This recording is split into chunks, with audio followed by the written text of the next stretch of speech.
Pak Guven di pos Satpam. Agus Lontoh, atau yang biasa dipanggil Gus sama teman-temannya, sudah 3 tahun jadi Satpam di PT Northern Nickel Indonesia. Kantor pusatnya ada di Likupang, Manado Utara, tepat di pinggir jalan trans yang menghubungkan Manado ke Bitung. Perusahaan tambang nikel ini milik investor Belanda, jadi banyak orang bule yang datang dan pergi. Gedung kantornya besar, pagar besi tinggi, ada pos Satpam kecil di depan palang otomatis. Disitulah Gus menghabiskan hari-harinya. Dari jam 6 pagi sampai jam 6 pagi lagi kalau masuk shift malam. Gus tingginya cuma 168 cm. Badannya kurus, kulitnya sawo matang khas orang Manado. Rambutnya pendek cepak. Selalu pakai seragam biru tua yang sudah agak pudar di bagian bahu. Umurnya 34 tahun. Tapi mukanya kelihatan lebih tua karena sering begadang dan merokok kretek murahan. Dia tinggal sendirian di kontrakan kecil di Kairagi 2. Nggak jauh dari Pasar Segar. Ibunya meninggal 5 tahun lalu karena stroke. Bapaknya hilang di laut waktu Gus masih SMA. Sejak itu Gus hidup sendiri. Nggak pacaran, nggak punya teman dekat, cuma kerja, tidur, makan mie apa adanya. Hari itu, hari Senin biasa di bulan Maret 2024. Pagi masih gerimis kecil khas Manado. Gus lagi duduk di kursi plastik dalam pos Satpam, megang secangkir kopi tubruk yang sudah dingin. Dia lagi buka HP Android jadulnya, scrolling foto-foto di grup WhatsApp Satpam. Tiba-tiba ada mobil Jeep Wrangler putih baru masuk pelan ke halaman. Gus langsung berdiri, buka palang manual meskipun sebenarnya ada remote-nya. Dia tahu ini mobil bos baru. Pintu mobil terbuka. Keluarlah seorang wanita tinggi, rambut pirang panjang tergerai, pakai kemeja putih lengan digulung dan celana hitam bahan. Kulitnya putih sekali, matanya biru terang, hidungnya mancung. Namanya Leza van der Meer, General Manager baru yang dikirim langsung dari kantor pusat di Jakarta. Umurnya 38 tahun, tapi badannya masih kencang seperti orang 30-an awal. Gus langsung bengong. Dia belum pernah lihat orang secantik ini dari dekat. Bau parfumnya saja sudah sampai ke hidung Gus meski jaraknya 3 meter. Lezah cuma melirik sekilas ke arah Gus, lalu masuk ke gedung tanpa berkata apa-apa. Gus masih berdiri di tempat, palang sudah diturunkan lagi, tapi dia lupa duduk. Jantungnya berdebar-debar nggak karuan. Dari hari itu, hidup Gus berubah. Setiap hari, Lezah datang jam 8 pagi dan pulang paling malam jam 10 atau 11. Kadang lebih larut lagi kalau ada meeting dengan investor. Gus selalu berusaha masuk shift malam supaya bisa buka palang buat Lezah. Dia suka lihat mobil Jeep putih itu masuk pelan. Lampu depannya menyala kuning di tengah kabut Likupang. Lezah biasanya turun sendiri, buka pintu sendiri, nggak pernah minta tolong supir atau siapa-siapa. Dia selalu pakai sepatu hak sedang, jalan cepat menuju gedung. Gus nggak pernah berani ngomong banyak. Paling cuma bilang, "Selamat malam, Bu," sambil membungkuk sedikit. Lezah cuma angguk kecil atau paling banter bilang, "Malam," dengan logat Belanda yang kaku. Tapi bagi Gus, itu sudah cukup. Dia bisa tidur nyenyak kalau malam itu sempat lihat Lezah dari dekat.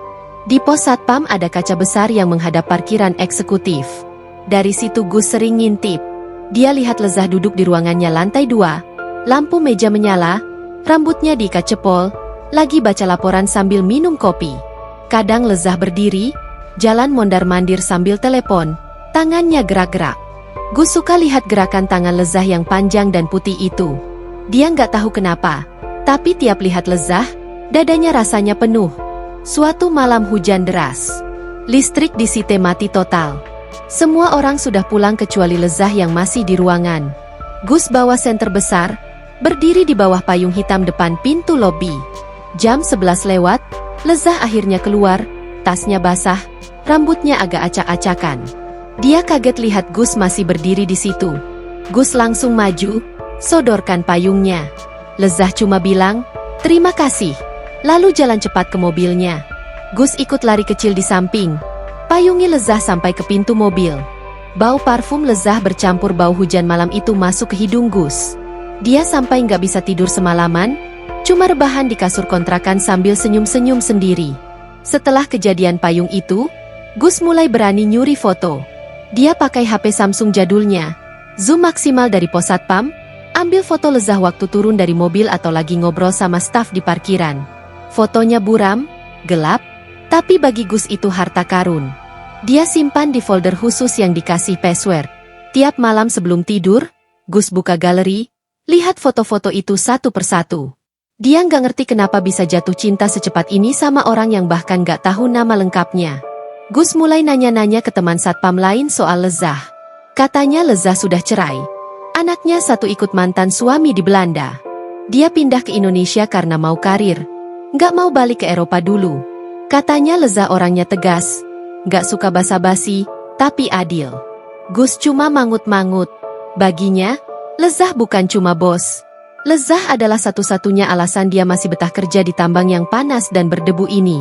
Setiap gajian, Gus sisihkan uang 500.000 buat beli rokok dan kopi, sisanya ditabung di bawah kasur. Dia nggak tahu buat apa nabung, tapi rasanya pengen punya sesuatu kalau suatu hari Lezah butuh bantuan. Mungkin buat beli bunga, mungkin buat traktir makan, atau siapa tahu buat nikah. Gus ketawa sendiri tiap kepikiran yang terakhir. Dia tahu itu cuma mimpi. Malam-malam sepi di pos satpam, Gus sering duduk sendirian, lihat bintang-bintang di atas likupang. Dia nggak pernah cerita ke siapa-siapa soal perasaannya. Teman-temannya cuma tahu Gus suka begadang dan jarang ngobrol. Mereka nggak tahu kalau di dalam laci pos satpam, Gus simpan buku catatan kecil yang sudah penuh coretan nama, Lezah, di setiap halaman kosong. Hari demi hari berlalu. Gus tetap satpam biasa yang buka palang, cek tamu, dan jaga malam. Tapi di hatinya, dia sudah jadi milik Lezah sepenuhnya. Dia nggak minta balas, nggak minta Lezah tahu. Cukup bisa lihat Lezah setiap hari, itu sudah lebih dari cukup.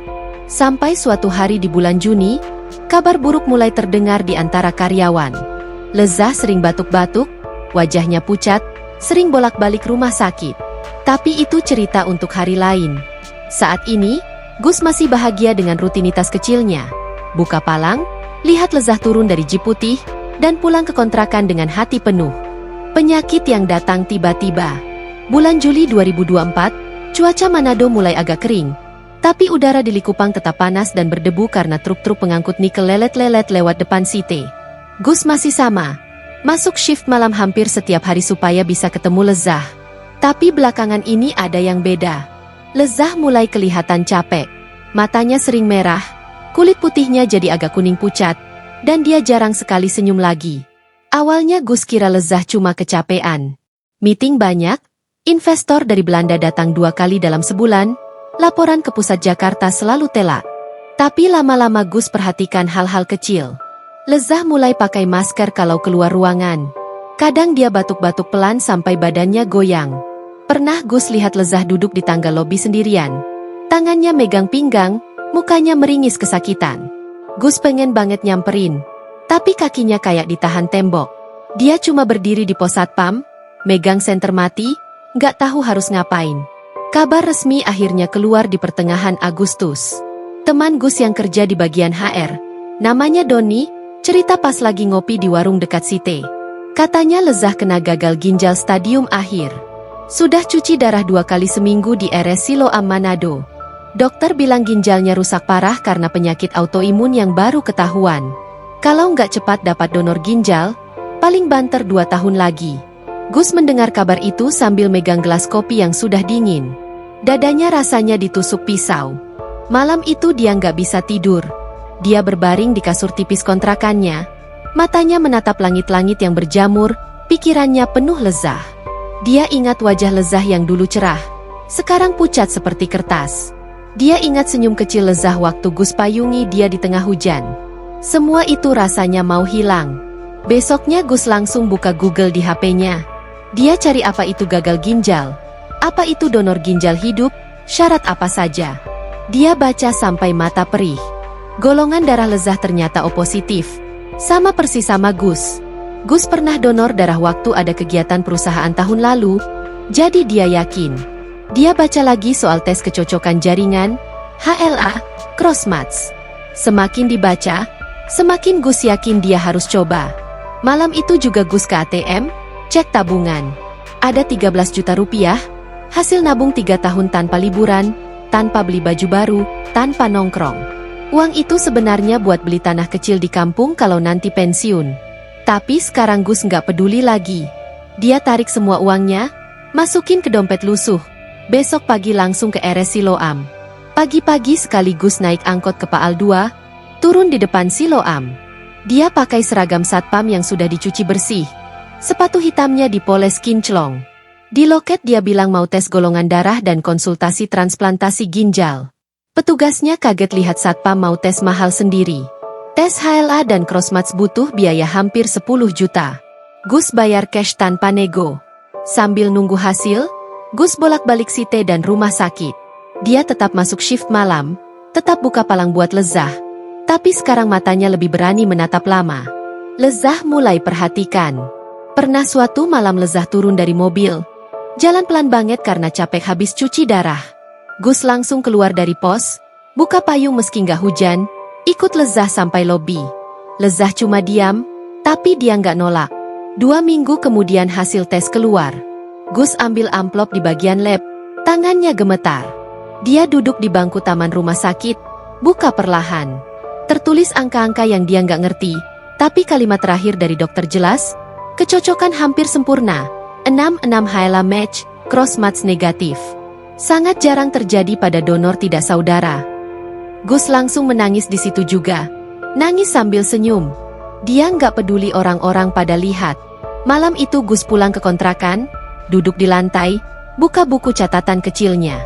Dia tulis panjang-panjang. Dia ceritakan dia cinta Lezah sejak hari pertama. Dia ceritakan dia rela kasih ginjal. Dia ceritakan dia nggak minta apa-apa selain Lezah sehat lagi.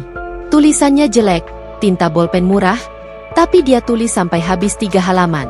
Dia lipat rapi, masukin amplop coklat, tapi belum berani kasih. Gus mulai lebih sering nemenin Lezah tanpa banyak bicara. Kalau Lezah pulang malam, Gus selalu berdiri di depan lobi, bawa botol air mineral dingin.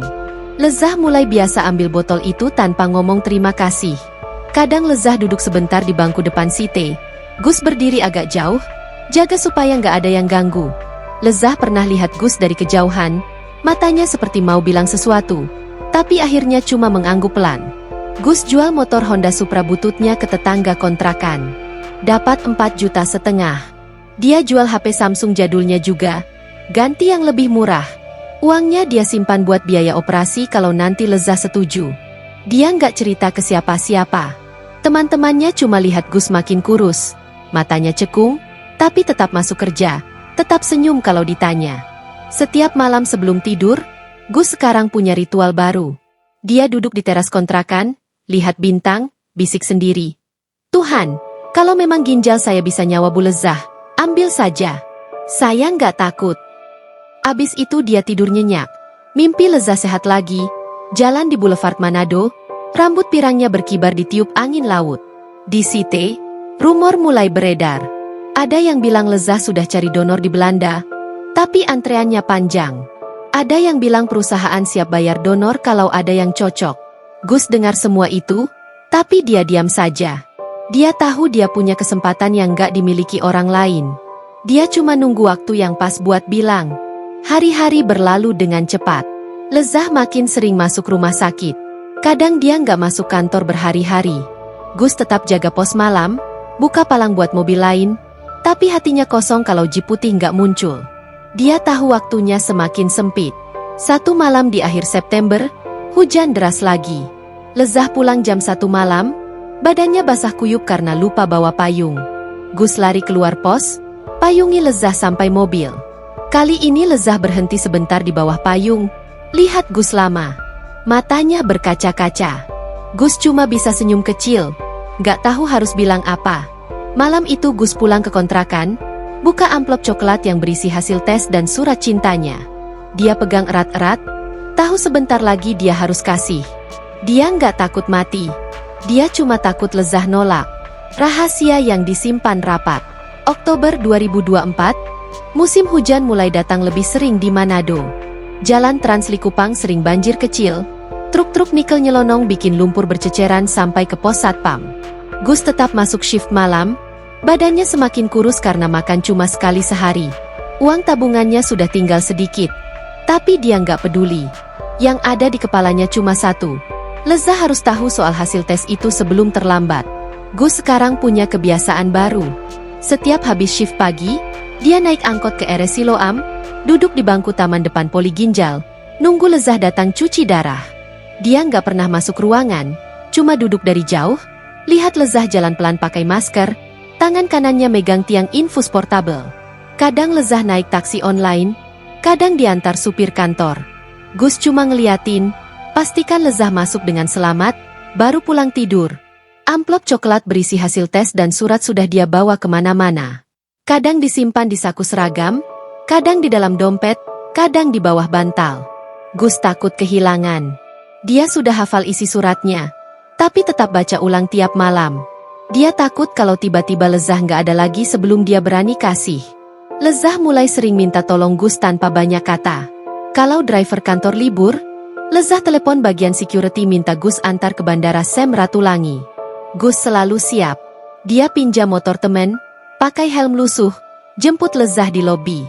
Lezah duduk di belakang, tangannya cuma pegang bahu Gus pelan. Bau parfumnya selalu sama, wangi bunga yang mahal. Gus nggak pernah ngebut, takut Lezah pusing. Sepanjang jalan mereka nggak ngomong, cuma suara motor dan angin laut. Pernah suatu kali Lezah minta Gus antar ke dokter spesialis di RS Advent Manado, bukan Siloam.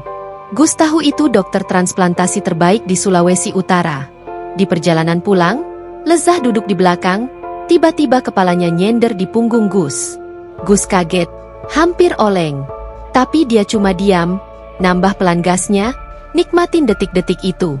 Sampai di Site, Lezah turun, cuma bilang terima kasih pelan, lalu masuk gedung.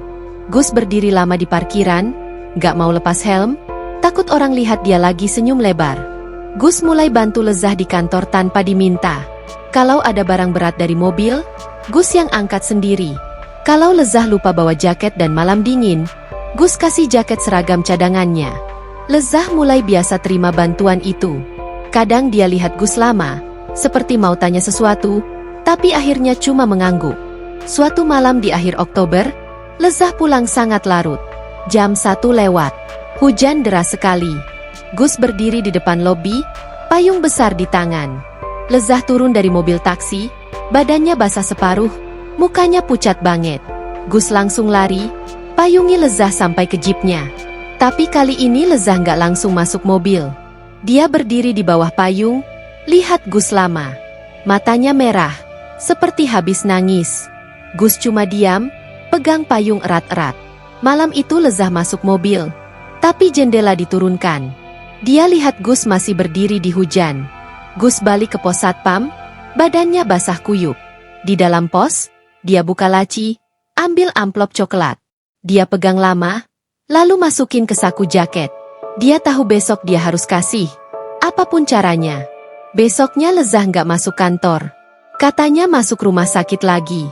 Gus gelisah seharian. Dia bolos shift sore, naik angkot ke Siloam. Di depan ruang hemodialisis, dia duduk di bangku koridor, nunggu berjam-jam. Jam 6 sore Lezah keluar, pakai kursi roda didorong perawat. Gus berdiri, tangannya megang amplop. Lezah lihat Gus, matanya kaget. Gus maju pelan, kasih amplop itu ke tangan Lezah. Lezah cuma pegang, nggak buka di tempat. Gus cuma mengangguk, lalu pergi tanpa kata. Malam itu Gus nggak pulang ke kontrakan. Dia duduk di warung kopi dekat Site sampai subuh. HP-nya mati. Dia nggak mau tahu apa Lezah sudah baca atau belum. Dia cuma merokok kretek satu batang demi satu batang, lihat asap naik ke langit gelap. Pagi harinya Lezah masuk kantor. Gus lagi jaga shift pagi. Jeep putih masuk pelan. Lezah turun sendiri, jalan agak goyah. Dia langsung ke pos satpam. Gus berdiri tegak, jantungnya mau copot. Lezah berdiri di depan Gus, matanya bengkak. Dia kasih amplop yang sama, tapi sekarang ada tambahan kertas kecil di dalamnya. Lezah cuma bilang satu kalimat pendek, suaranya pelan banget. Gus cuma mangut-mangut, nggak bisa jawab apa-apa. Setelah Lezah masuk gedung, Gus buka kertas kecil itu. Tulisan tangan Lezah, rapi dan jelas. Gus, aku baca semuanya. Kita bicara malam ini di apartemenku. Jam 8. Jangan bilang siapa-siapa. Gus duduk lemas di kursi pos satpam. Dia nggak tahu harus senang atau takut. Yang jelas, rahasia yang dia simpan berbulan-bulan akhirnya terbuka. Malam itu akan jadi malam penentu. Apapun yang terjadi, Gus sudah siap. Dia cuma mandi, pakai baju paling bersih yang dia punya, semprot parfum pinjaman dari teman, lalu naik angkot ke Megamas. Di depan apartemen Lezah, Gus berdiri lama. Tangan kanannya megang kertas hasil tes yang sudah dilaminating. Dia tarik napas dalam-dalam, tekan bel. Pintu terbuka pelan. Lezah berdiri di dalam, pakai kaos putih longgar dan celana pendek, rambutnya basah habis mandi. Gus masuk, pintu ditutup. Malam itu mereka ngomong panjang, sampai larut sekali. Setelah malam itu, hubungan mereka berubah total. Tapi itu cerita untuk bab berikutnya. Yang pasti, rahasia besar Gus sudah nggak disembunyikan lagi. Dan Lezah, untuk pertama kalinya, mulai lihat Gus bukan cuma sebagai satpam biasa. Pengakuan di tepi boulevard. Malam Sabtu akhir November 2024, Manado lagi gerimis kecil. Lezah tiba-tiba telepon Gus jam 7 malam. Suaranya lelet dan capek. Dia cuma bilang mau keluar dari apartemen. Kepalanya penuh, butuh udara segar. Gus langsung naik motor pinjaman, jemput Lezah di Megamas. Lezah naik ke belakang, tangannya memegang pinggang Gus lebih erat dari biasanya. Mereka nggak pakai tujuan pasti, cuma muter kota, lewat jalan Pierre Tendean, lewat Banjer, akhirnya berhenti di Boulevard Manado bagian yang sepi, dekat patung ikan. Mereka duduk di pinggir trotoar, paha mereka hampir nyatu. Laut hitam di depan mereka gelap, cuma ada lampu kapal nelayan kecil-kecil berkedip jauh. Gerimis masih turun, tapi nggak deras. Lezah pakai jaket hoodie abu-abu besar, rambutnya basah di ujung. Gus cuma pakai kaos oblong hitam dan celana jeans lusuh. Mereka beli pisang goreng 5.002 biji sama penjual keliling, makan sambil diam. Lezah mulai cerita pelan-pelan. Dia cerita soal hidupnya di Belanda dulu. Suaminya selingkuh sama sekretaris kantor, anak perempuan satu-satunya ikut bapaknya karena Lezah terlalu sering kerja. Dia pindah ke Indonesia supaya lupa. Tapi penyakit ginjal datang tiba-tiba. Sekarang dia merasa sendirian banget di negara orang. Kadang dia mikir lebih baik mati daripada terus cuci darah seumur hidup. Gus cuma dengar. Dia nggak banyak komentar. Sesekali dia ambil tisu dari saku, kasih ke Lezah kalau air mata turun. Tangan Lezah dingin banget. Gus pegang tangan itu pelan, nggak mau lepas lagi. Mereka duduk hampir 2 jam.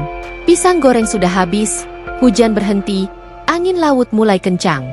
Gus akhirnya ambil amplop kecil dari saku celana. Isinya surat yang sama yang pernah dia kasih. Tapi sekarang sudah agak lecek karena sering dibawa.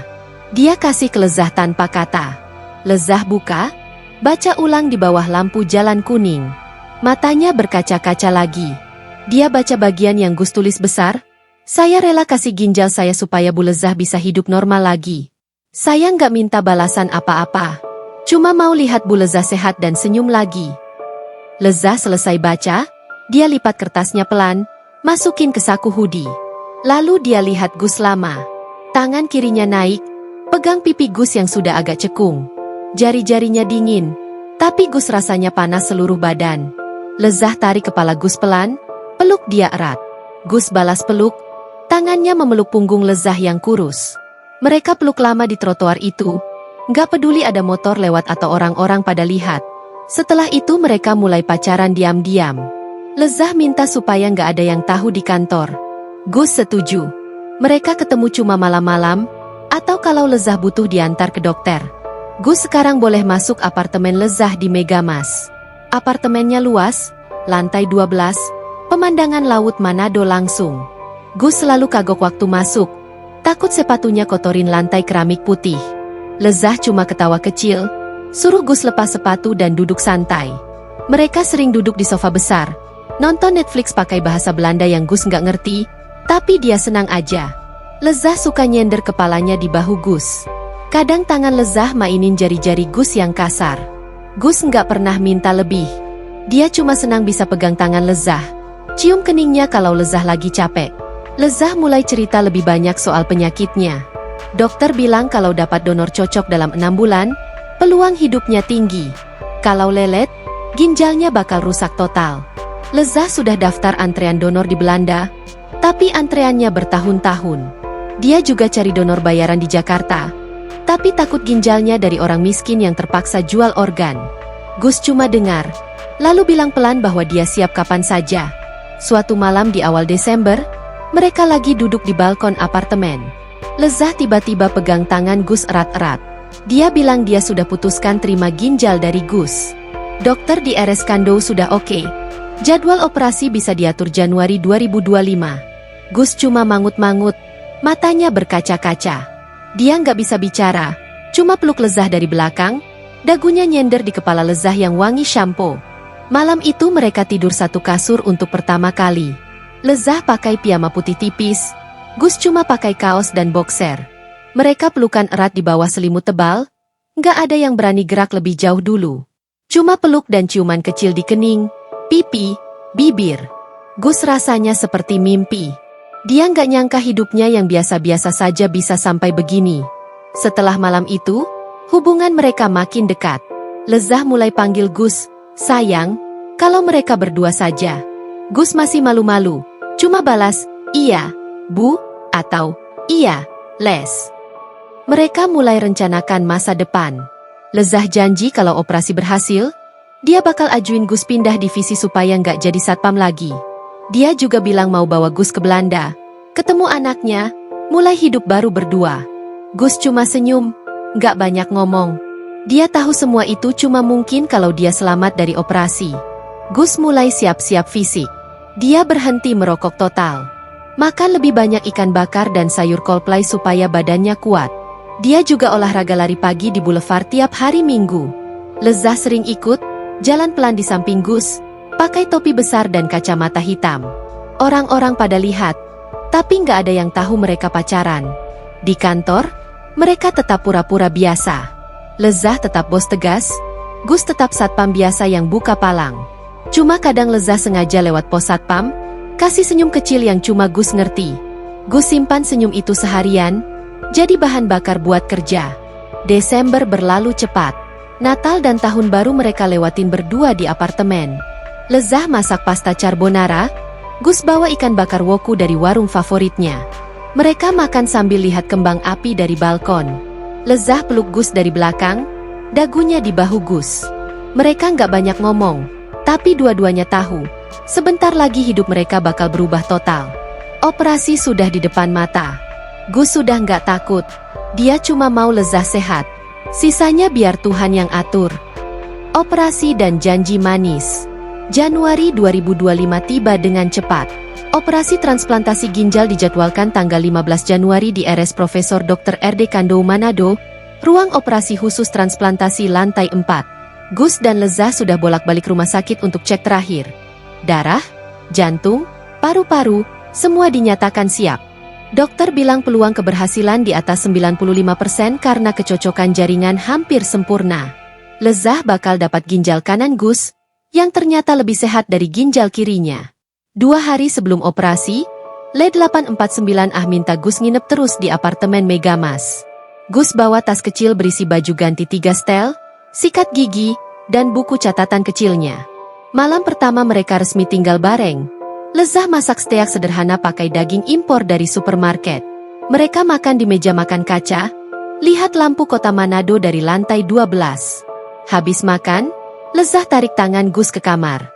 Lampu dimatikan, cuma lampu tidur kuning kecil yang menyala.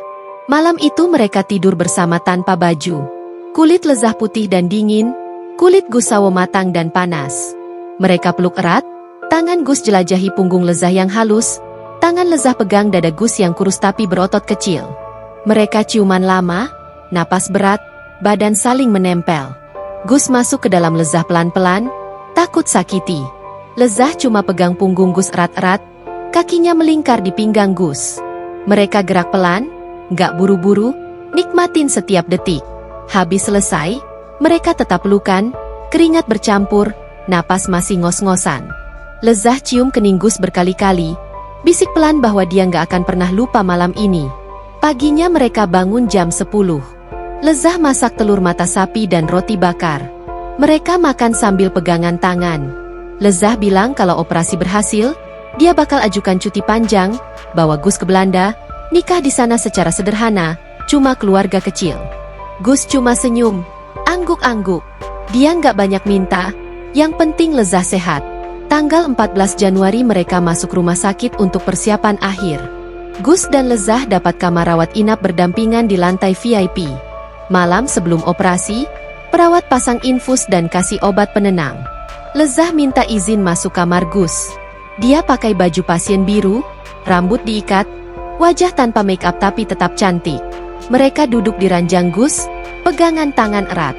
Lezah taruh kepala di dada Gus, dengar detak jantungnya. Mereka nggak banyak ngomong, cuma peluk dan ciuman kecil sampai perawat suruh Lezah balik ke kamarnya. Paginya jam 5 mereka sudah dibawa ke ruang operasi. Gus didorong duluan, Lezah nyusul 10 menit kemudian. Gus lihat Lezah lewat lorong, kasih senyum kecil, angkat jempol. Lezah balas senyum, matanya berkaca-kaca. Pintu ruang operasi tertutup, lampu merah menyala. Operasi berlangsung hampir 7 jam. Tim dokter ada 12 orang, dipimpin spesialis transplantasi dari Jakarta yang didatangkan khusus.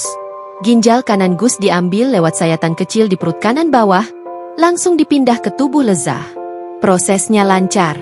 Ginjal baru langsung bekerja di tubuh Lezah, urin langsung keluar deras, tanda ginjal berfungsi sempurna. Dokter keluar ruang operasi, kasih kabar ke keluarga Lezah yang datang dari Belanda. Semua senyum lebar. Lezah bangun lebih dulu di ruang pemulihan. Dia buka mata jam 4 sore, langsung tanya Gus. Perawat bilang Gus masih dibius total karena operasinya lebih lama. Lezah minta kursi roda, paksa ke kamar Gus meski badannya masih lelet. Dia lihat Gus terbaring, selang infus dan monitor jantung terpasang, wajahnya pucat tapi tenang. Lezah pegang tangan Gus, cium jari-jarinya satu persatu, nangis pelan. 2 hari kemudian Lezah sudah bisa jalan pelan. Gus masih lemah, lukanya perih, tapi dokter bilang pemulihan normal. Lezah tiap hari masuk kamar Gus, bawa buah potong, suapin Gus pakai sendok kecil. Mereka senyum-senyum, pegangan tangan terus. Lezah mulai cerita rencana ke Belanda, cari rumah kecil dekat Amsterdam. Gus bisa kerja apa saja di sana, nggak harus satpam lagi. Gus cuma senyum, bilang dia ikut Lezah kemana saja.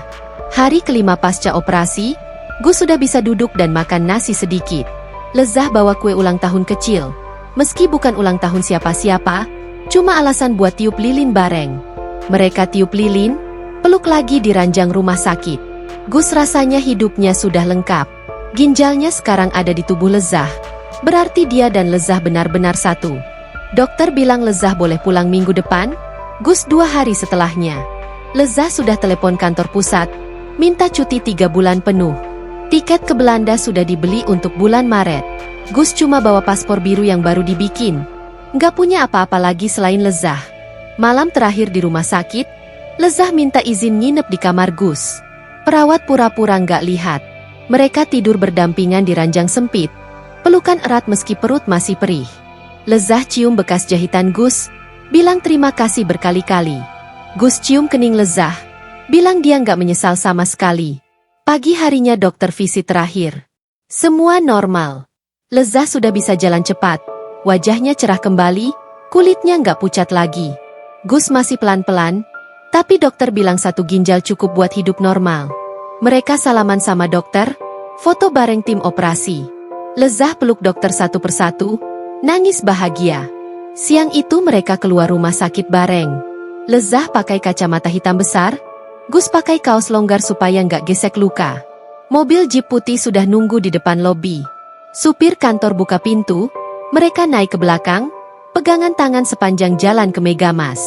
Di apartemen, Lezah bawa Gus langsung ke kamar, suruh tidur lagi. Dia masak sup ayam, suapin Gus sampai habis. Malamnya mereka duduk di balkon, lihat laut Manado yang tenang. Lezah sandar kepalanya di bahu Gus. Angin malam sepal-sepal. Lezah bilang dia nggak sabar bawa Gus pulang ke Belanda, mulai hidup baru. Gus cuma angguk, senyum lebar. Dia nggak tahu apa yang bakal terjadi besok. Tapi saat itu dia merasa jadi orang paling beruntung di dunia. Mereka tidur pelukan lagi malam itu, badan telanjang, selimut tebal. Napas mereka sinkron.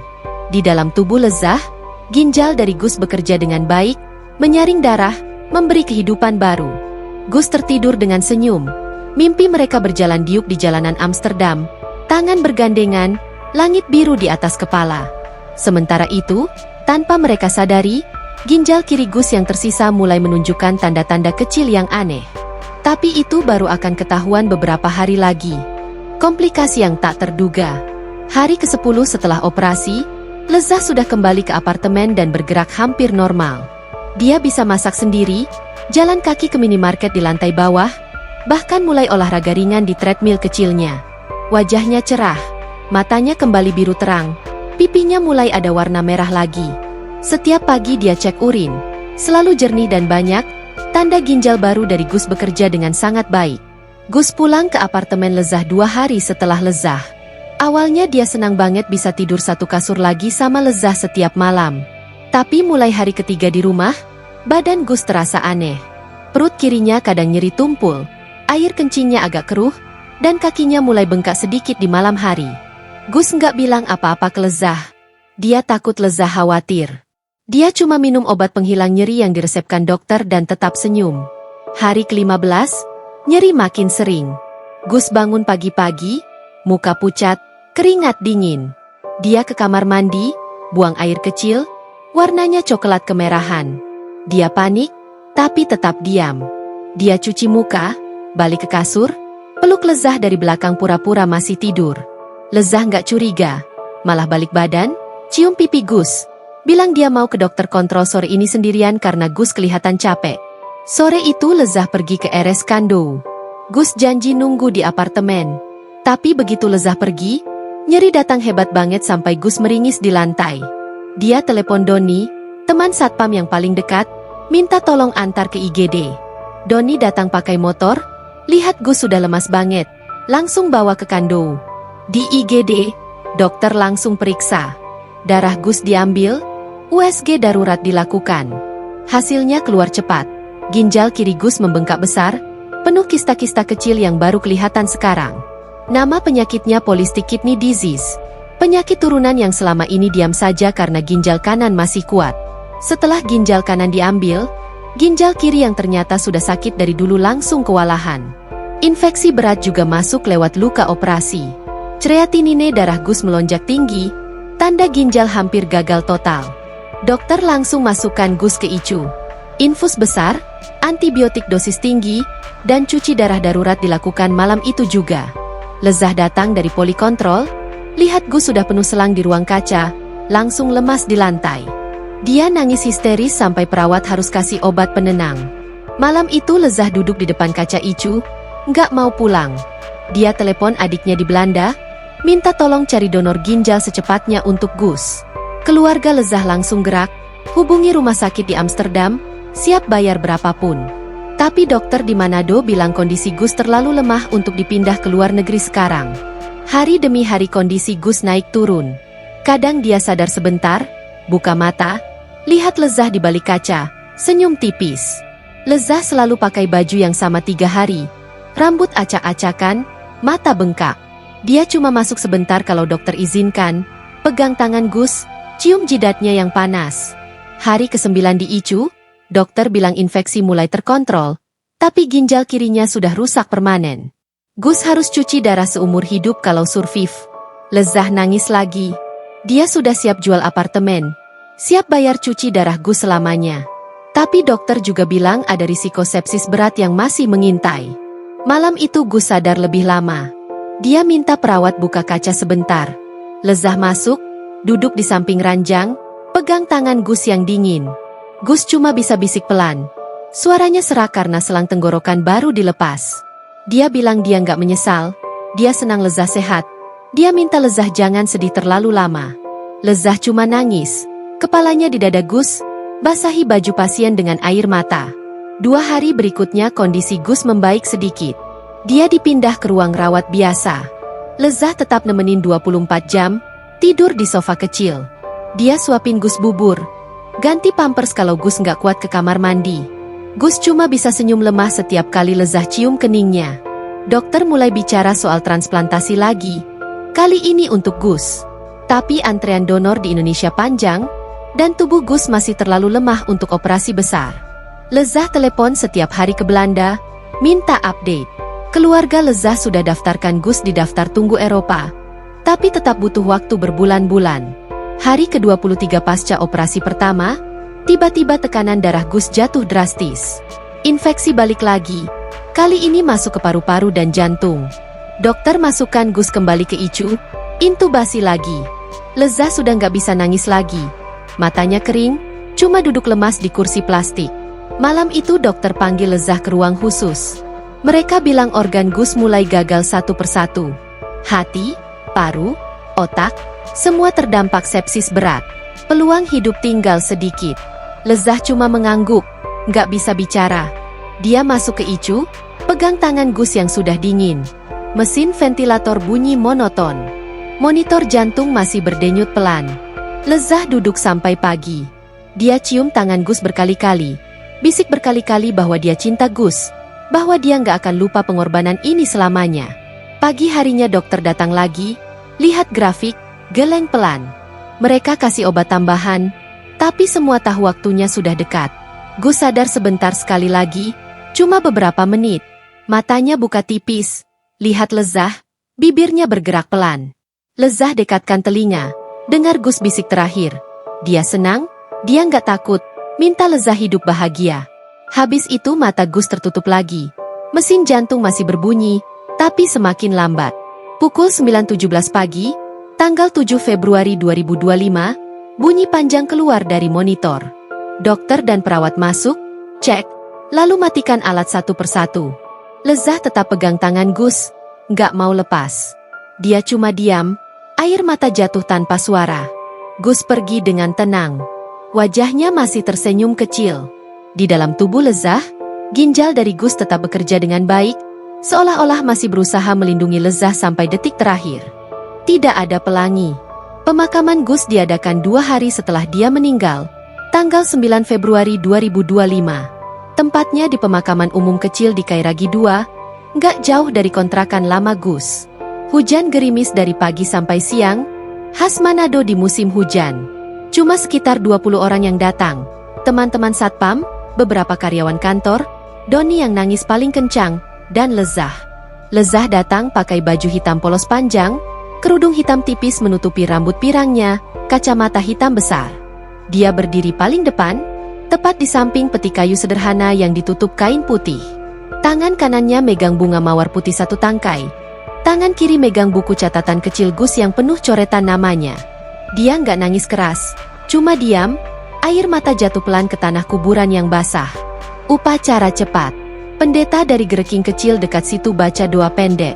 Peti diturunkan, tanah ditimbun. Orang-orang satu persatu tabur bunga, lalu pulang karena hujan makin deras. Tinggal Lezah sendirian di depan gundukan tanah baru.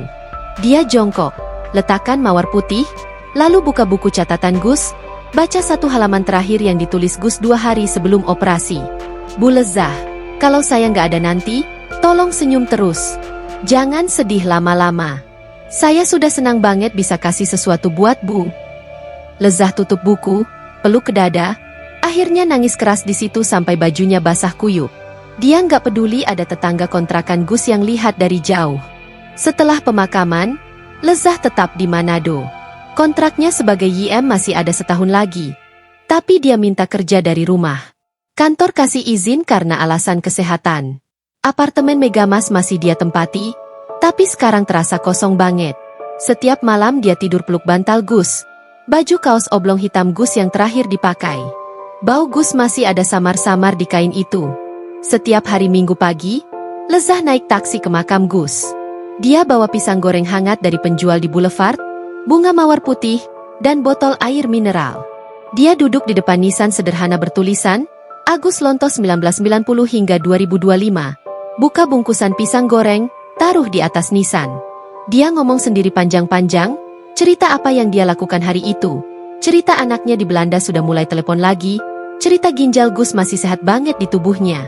Kadang dia cuma diam sejam 2 jam, lihat awan lewat. Kantor tambang tetap jalan. Jeep putih Lezah masih parkir di tempat eksekutif. Tapi sekarang supir yang bawa kalau Lezah harus masuk site. Teman-teman satpam masih buka palang. Tapi pos satpam terasa sepi tanpa Gus yang biasanya duduk di kursi plastik sambil senyum-senyum sendiri. Bulan Mei 2025, Lezah pasang batu nisan baru. Batu marmer hitam, tulisannya besar dan jelas. Agus Lontoh, satpam yang mencintaiku lebih dari nyawanya sendiri. 1990-2025. Di bawahnya ada ukiran kecil gambar ginjal dan hati yang saling menyatu. Lezah datang sendiri waktu pemasangan, berdiri lama sampai tukang batu pulang. Juni 2025, kontrak Lezah habis. Kantor pusat minta dia balik ke Belanda. Ada posisi lebih tinggi di Amsterdam. Lezah terima. Sebelum berangkat, dia habiskan 1 minggu penuh di makam Gus dari pagi sampai sore. Dia bawa semua barang Gus yang tersisa. Seragam satpam biru tua yang sudah pudar, buku catatan, foto-foto buram yang Gus ambil diam-diam, dan jaket yang pernah dipakai payungi Lezah di hujan. Tanggal 28 Juni 2025, pagi sekali, Lezah ke makam terakhir kali. Dia pakai baju putih sederhana, rambut pirang dibiarkan tergerai. Dia taruh semua barang Gus di atas nisan, lalu duduk bersila. Dia buka buku catatan, baca ulang semua halaman, lalu sobek satu persatu, tabur kertas-kertas itu ke atas makam seperti konfeti. Angin bawa kertas-kertas itu beterbangan, beberapa nempel di nisan, beberapa terbang ke pohon kelapa sekitar. Habis itu Lezah berdiri, taruh tangan di nisan, cium batu dingin itu. Dia nggak nangis lagi. Matanya merah, tapi bibirnya tersenyum kecil. Dia bisik pelan, suaranya hilang ditelan angin laut, tapi jelas sekali, "Sampai jumpa, sayang." Sore harinya Lezah ke Bandara Sam Ratulangi. Dia pakai kacamata hitam, tas kecil di bahu, tiket kelas bisnis ke Amsterdam via Singapura. Di gate keberangkatan, dia duduk sendirian, buka buku catatan Gus yang sudah tinggal sampulnya saja. Dia ambil pulpen, tulis satu kalimat di halaman kosong terakhir. "Terima kasih sudah jadi alasan aku hidup lagi. Aku akan senyum terus, seperti yang kamu minta." Pesawat take off jam 6 sore. Dari jendela, Lezah lihat Manado semakin kecil di bawah sana. Lampu kota mulai menyala, laut gelap, gunung-gunung hijau memudar. Dia taruh tangan di perut kirinya, tempat ginjal Gus masih bekerja dengan tenang. Air mata jatuh satu tetes, cuma satu, lalu dia hapus cepat. Dia tarik napas panjang, lihat ke depan, ke arah langit yang mulai gelap. Di makam Kairagi, pisang goreng yang Lezah taruh pagi tadi masih utuh. Semute datang menghabiskannya perlahan. Angin malam bertiup, bawa bau laut dan bunga Kamboja. Batu nisan hitam berdiri tegak, menjaga nama Agus Lontoh selamanya. Lezah terbang jauh.